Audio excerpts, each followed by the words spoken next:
Welcome to Be Customer Led, where we'll explore how leading experts in customer and employee experience are navigating organizations through their own journey to be customer led, and the actions and behaviors employees and businesses exhibit to get there.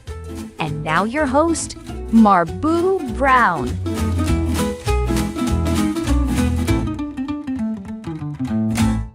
Good afternoon, everyone, and thanks for joining me on another episode of Be Customer Led. I am excited about our program today, in the business of customer experience. We need partners. In this case, we need a partner who's not just a partner, but a strategist. And today I have the privilege of having co-CEOs of Alorica on the program with me. I have Mike Clifton and Max Schwendner, who are the co-CEOs of Alorica, and we're going to be talking about some of the things that they do that are unique in the world of customer experience. And I'm just looking forward to a very engaging conversation with them. So let me welcome the two of you to the program, Mike and Max. Thanks for joining me. Yes, pleasure to have us. That's fantastic. Thank you for having us. Yeah, thank you very much, Marbu. It's great to be here. Absolutely. So we always like to begin our program by letting our audience get to know the backstory of our guests directly from the source, right? I mean, I could talk about your backgrounds, but it's much better if we hear it from you. So would each of you please take a couple of minutes to share the journey? How was it that you became to be the co-CEOs at Alorica? Well, it's certainly an interesting journey, I think, from our perspectives. Mike, I can go first. You can go first, whatever you prefer, man. So, listen, again, Marbu, thank you very much for the time today. It's great to be here. Mike and I are very proud to, represent Alorica. Hopefully well. Hopefully this is a good one. So I joined Alorica, or I've had a kind of a longer history with Alorica since about 2016. When I was, and for many years prior to that, I was an investment banker at JP Morgan, did some private equity as well. And then I joined Alorica 2019 as our chief financial officer. And over the last 7 or so years, I've had various different roles at the company. I've been on the board, I've been our CFO, I've been, kind of president of various different business services, involved in operations. And I kind of found my way to Alorica in an interesting way. I don't think I ever would have envisioned being an operator per se when I first started my career. I thought I was going to be an investment banker forever. My dad worked at IBM for a very long time. And, he had one company he worked for almost 30 years. And I was like, that sounds like a good model for me. And so, as I moved around to different, kind of professions, it's been super great. And then taking on the role with Mike, I think, what is it now, Mike, 2 and change years ago? It was a really cool opportunity to bring kind of the best of both of what we bring to a really interesting time in the CX business and a really interesting time in a dynamic business. And I would say it's one of those things where people ask, did you set out to become a chief executive somewhere? And I said, the answer is always no. It just somehow happened over time with, kind of continued thought and application of discipline. So I'm having a blast doing it with Mike, and we've got a great team. But I'll let Mike tell you. He's got a much more interesting story. He's a much more interesting guy than I. He always sets me up, Marbu. Always sets me up. So I came to Alorica because Max convinced me to come to Alorica, so that he is 100% responsible for me being his partner in this. Listen, Max is right. We've been at the helm now for about 24 months, actually, about a week ago. So 2 years feels like a couple of days, to tell you the truth. But prior to that, I'm just a little bit older than Max, maybe just a tad. But I have a longer history, mostly a technical guy. I came here to be the head of digital and the CIO. And I just happened to time it right and meet Max. And we both realized that the industry was changing pretty rapidly. So my skills and his skills naturally combined. Because I came from Cognizant, where I spent a decade or so with that team, just doing a lot of different positions. Their CIO for a while, one of their business unit leads for a while, did a lot of their innovation capabilities and some venture work. And prior to that, I was an executive at a couple of insurance company and the Federal Bank of Boston. So I've got a different background, mostly through technology leadership and business management, and then met Max, and we knew this was an inflection point for us to take the helm at and kind of steer through and hopefully guide to a different kind of company and a different model. Well, it is a unique model, and we're going to explore that a little bit more. But I'll tell you what, for people who are not familiar with Alorica in our audience, why don't you all take a minute to tell us about what Alorica does and how it helps other businesses? Yeah, I'll lead on this one. So Alorica is a company about 100,000 plus strong around the globe. We've got a number of centers in varying countries that work on behalf of our clients to deliver an exceptional experience for their customers. And the vast skills, or so I'll call it services, that are applied in delivering that can be digital augmentation, data and analytical capabilities, deployment of core platforms that help support services. It can be AI platforms through pure old CCaaS level platforms. I mean, literally anything that runs the gamut to interact with your client, web and web retail, banking, online banking, and things that source and look for loans, payments. We really have a diverse set of services across 7 different sectors. But if you think about the heart of it is, we are a people business that helps with technology that solves those critical issues for clients, both at scale, multi-dimensional language, and help them build brand management, retention, and hopefully, growth. We're here to help them grow and make sure that their service experience and whatever client's interaction with them has the world-class service to do that. They trust us to do that, from a large number of brands. Mike said it perfectly. I don't think I have anything. The only thing I would say is, we focus on excellent performance and being a symbiotic human in the loop paired with technology, right? That's the core of what we do, right? So for almost 90% of our clients, we're their number 1 or number 2 ranked partner. And, we focus very heavily on complex transactions that require a degree of empathy, selling, compliance, and the like, to focus on really making the contact point for our customers with their clients as excellent as possible. So you're always in the business of helping those businesses support their customers, clients, whatever it is that they're doing. So, hey, you all came up in different worlds, and I'm curious, how do those 2 worldviews, Mike through IT and digital transformation, and Max through Wall Street and finance, how those 2 worldviews create better CX decisions than having one CEO alone?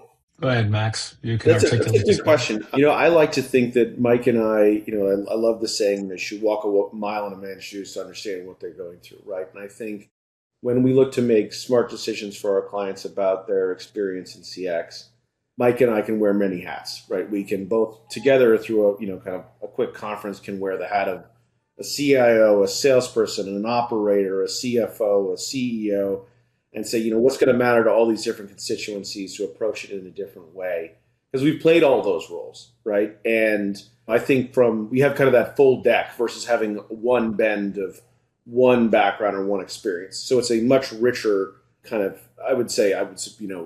empathy or understanding of where people are coming from in terms of what problems they're trying to solve, what are their personal challenges, what makes them hero in their delivery of CX for their company. Because that's what I think everyone really wants. They really want to deliver that great experience in lots of different ways, and people approach it through a range of digital technologies and a range of people strategies. And so I think one of the prime benefits of having 2 of us, not to mention we can literally be in 2 places at the same time, is that we have complementary backgrounds that allow us to have that full breadth of understanding and comprehension of where the person who you might be talking to is coming from. Mike, I don't know if you'd say anything. No, I agree.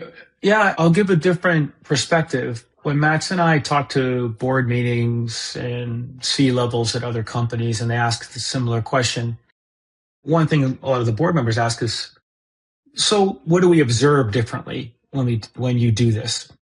And the best thing I think Max and I have seen evidence of, and our board's validated for other boards, is velocity of decision making.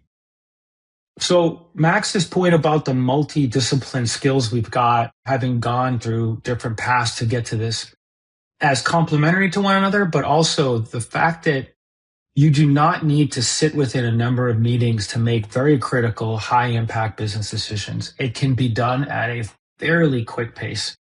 And that, I think, in our industry, with most of the people we talk to about being co-CEOs who are looking at equipping our peer companies with similar models, they ask us that question and we say, if you get the right two people with complementary skills, there's never a disagreement. It's all about where's the right decision to be made and how do we make it fast?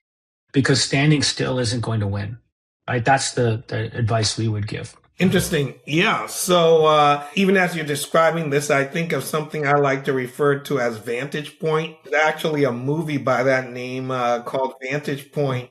And I think about how sometimes when you have people seeing things from different vantage point, they're able to see things that, the other person doesn't see. But when you bring those perspectives together, it can make for more powerful decisions. And sometimes with one person seeing something that the other one doesn't see, it might turn a light bulb on and say, wow, I never even thought about that. But that's absolutely the way to go. So let's talk about some of the things that you're actually working on and delivering for customers. And part of that comes in the AI space. And I've heard that you all believe that the winning model is AI with humans, AI handling routine tasks and humans providing empathy and critical thinking for complex interactions. Can you give an example of how Alorica is bringing that to life in real world scenarios? So we've got a number of examples we're bringing to market that sort of undertone what you just mentioned, which is, well, let me start with the comment first, and then I'll tell you why the marketplace play we're doing is relevant. Originally, the hypothesis of AI was that it's replacing humans. You've seen a pivot in the last 3 months, maybe 2.5 months, of augmented AI in human capacity. And that is a positioning that I think the industry made very deliberately, because when you announce that a technology will replace people, the inertia and pushback of that, by definition, becomes its biggest sales objective. And so very quickly you say, well, what are we doing wrong here? Now you're selling, but the reality of selling against that inertia is really tech companies adopting it themselves, which because they create it, they have to buy it, they have to deliver it. So they buy it themselves in mass scale. That delivers the objection that says it's about replacing people. And then this term AI washing started becoming, which is saving money to invest in AI, but in reality, it's just saving money. Max and I's hypothesis is totally opposite of that, which is there are things that augmenting human skills increase the velocity of both decision making for the human to be able to be correct and right at the time needed, but also the transaction type itself gets more complex. Because when you call somebody and you get more done on that call, the client is happier. If that call didn't exist, the client could self-service themselves, they're happy.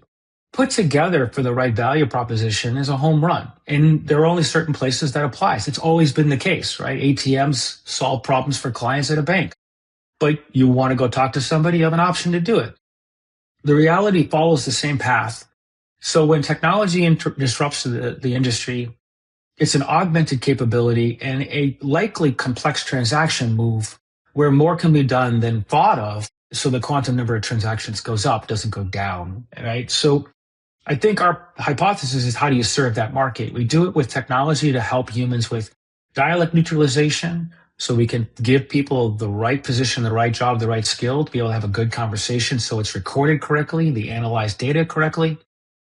So think of it as voice augmentation, language translation, be able to put different people with different multi-skills to work for clients in different rate structures across the globe. Also knowledge in terms of both capture, ingestion, large language models for usage, and human-related assistance, which is at the time the humans are having the interaction, the models are giving them preemptive answers and or some simple tasks for them to ask to be able to diagnose situations faster. So we're seeing a lot of that, and we're putting all of this in as we speak. But that's the result of, I think, a shift in the industry that's basically happened, and now we're seeing an acceleration of AI, probably more so than we've ever seen in the next 2 to 3 weeks, even faster resolution for AI. So Max, could you add to that? Yeah, I mean, listen, you said it very well. I mean, I think my favorite stat Mike alluded to is that every injection of technology or process change in our industry has actually resulted in an increase in transactions, not a decrease in transactions, right? Whether it was an IVR or a chatbot and AI is a very different technology in a lot of different ways.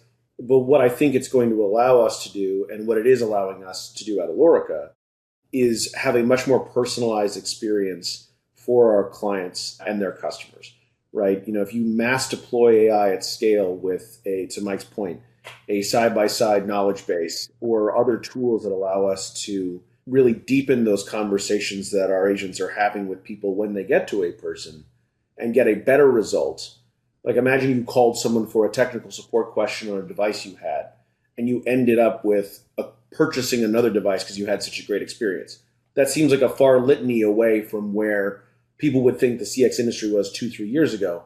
I think it's very real where it is today and where it's going tomorrow, because you have such a good experience talking to that person. They resolve your issue in such a way that then they position themselves for an actual revenue generation capability, as well as feedback and analytics that are incredibly valuable to our clients on what's going well and what's not going well. So, it isn't simply, I think, and I love to use the example as Mike does of, ATMs were the death of tellers. No, tellers change what they do at banks, right? And I think you think about it as to Mike's point, an in the loop or a side-by-side, AI has the potential to really upgrade or up-level the talent and what our people are doing for our clients on a day-to-day basis. And we're seeing it, right? We're seeing it across verticals, across clients, across geographies, anywhere from let's call it a 9 to 19% increase in handle times as the more complex transactions represent now the significant lion's share of all of the work that we do at Alorica, because we moved up the curve, not those, where's my package, what's my bank balance, those under a minute transactions. Those transactions are increasingly being either deflected through self-service tools or AI tools or lots of different methods to achieve the same goal. We want to be on those more complex transactions that really either, to Mike's point, defend a brand, create a revenue opportunity, solve problems.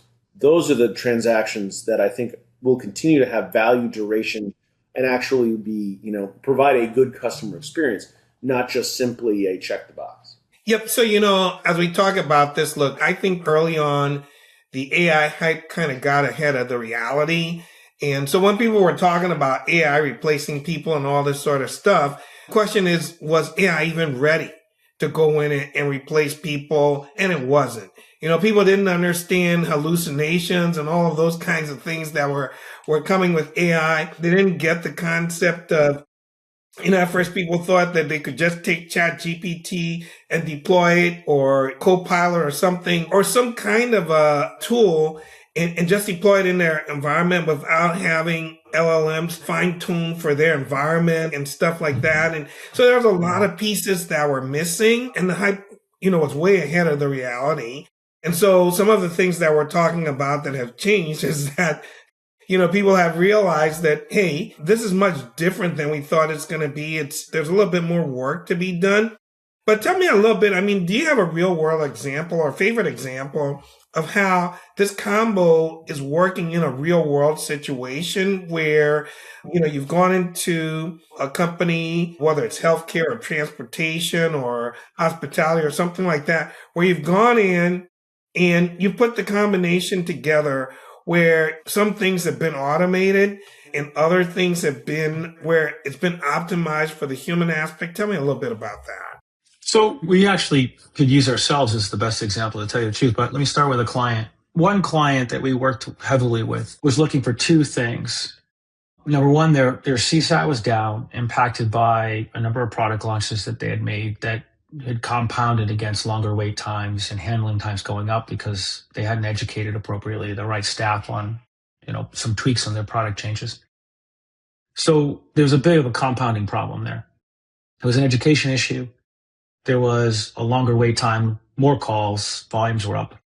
And so if you look at it and dissect the problem, you could quickly say, throw more people onto the phones. That is a problem but uneducated people is not going to help with CSAT. And client satisfaction is probably one of their biggest drivers. They pride themselves, if you don't know whose company is, they pride themselves on being number one in the industry. So unpacking that problem, you just want to step back and not just throw a human capacity at that. You want to sit there and say, okay, what's missing? The first element was the training discipline. We used an AI modeled simulation training to be able to take the product placement and create interactive 5-minute chunks of education that could be done by helping the people on the phone and the people doing diagnostic tier 2 support with the devices in their hand be able to model and see and touch and actually diagnose the device without having to touch any computers. They could do it. I mean, I say touch computers, they could do it through conversational AI or a simulation capability.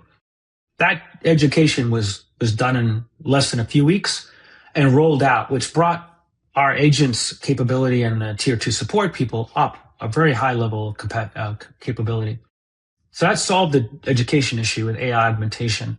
And these were very quick objects deployed by using existing technologies, existing pictures, everything else. The second part is the volumetric issue on the inbound. We introduced a level of conversational AI or the virtual side. It almost sounds like a very realistic human to do nothing more than ask about what product type they're having and what version model they're having, which took very large amounts of time because people had a hard time navigating through how to find that on their device. So we were able to use that to say, this is the piece. Now we're in the queue, and that queue by definition is 30 seconds shorter. The next issue is a knowledge base along with AI prompting that listened to the call. And as the call was going through, it actually gave the instructions to the agent handling the call about what could be done next to speed up the proficiency of that call. And then a measurement capability, right? So no longer are we measuring by survey. We're measuring by pulling out the analytics of the actual call and using a large language model with embedded objects within it and doing diagnostics of those calls to come and tell real time to the coaches, the OMs, and the team leaders what's happening with your people on the floor. And those analytics are in our Performance Hub capability, which is our dashboard that actually uses those micro objects for training to push back to people. So it's a full loop. That's really one problem, high volume calls an issue. And the second is fully automated AI in every capacity, helping the output of what's there, which is the goal is to become number one again in terms of CSAT. So that's just a full cycle. So let me recap a little bit, see if I got all that was going on there, because it sounds like you used AI in training, helping agents to be able to do better diagnoses. You use AI on intake so that the folks could tell what kind of device and all of those kinds of things. You pushed information to the agents in real time to help them speed up resolution of the call. You used it in analytics to understand disposition of calls and stuff like that. So I'm hearing about it being used in all these different ways, but there's definitely a human in the loop aspect to this as well, because they're still the agents who are working with the customer to resolve this call, but you actually shrunk the amount of time and so helped to solve the volume issue. I don't know if I got all of that, but You got it. I was trying to recap it. Hey, everyone. I'm sure you'll agree with me when I say it's already been quite a discussion with co-CEOs of Alorica, Mike Clifton and Max Schwendner. I'm sure you've already picked up some great ideas on how you can get a whole that is greater than the sum of the parts when you augment human with AI, when you bring the two of them together. But there's much more to this discussion. So please come back for the next episode of Be Customer Led, where we finish this off. I promise you won't be disappointed. But unfortunately for today, that's all the time that we have for this episode of Be Customer Led. So for now, that's all, folks. Thanks for listening to Be Customer Led with Marbu Brown. We are grateful to our audience for the gift of their time. Be sure to visit us at becustomerled.com for more episodes.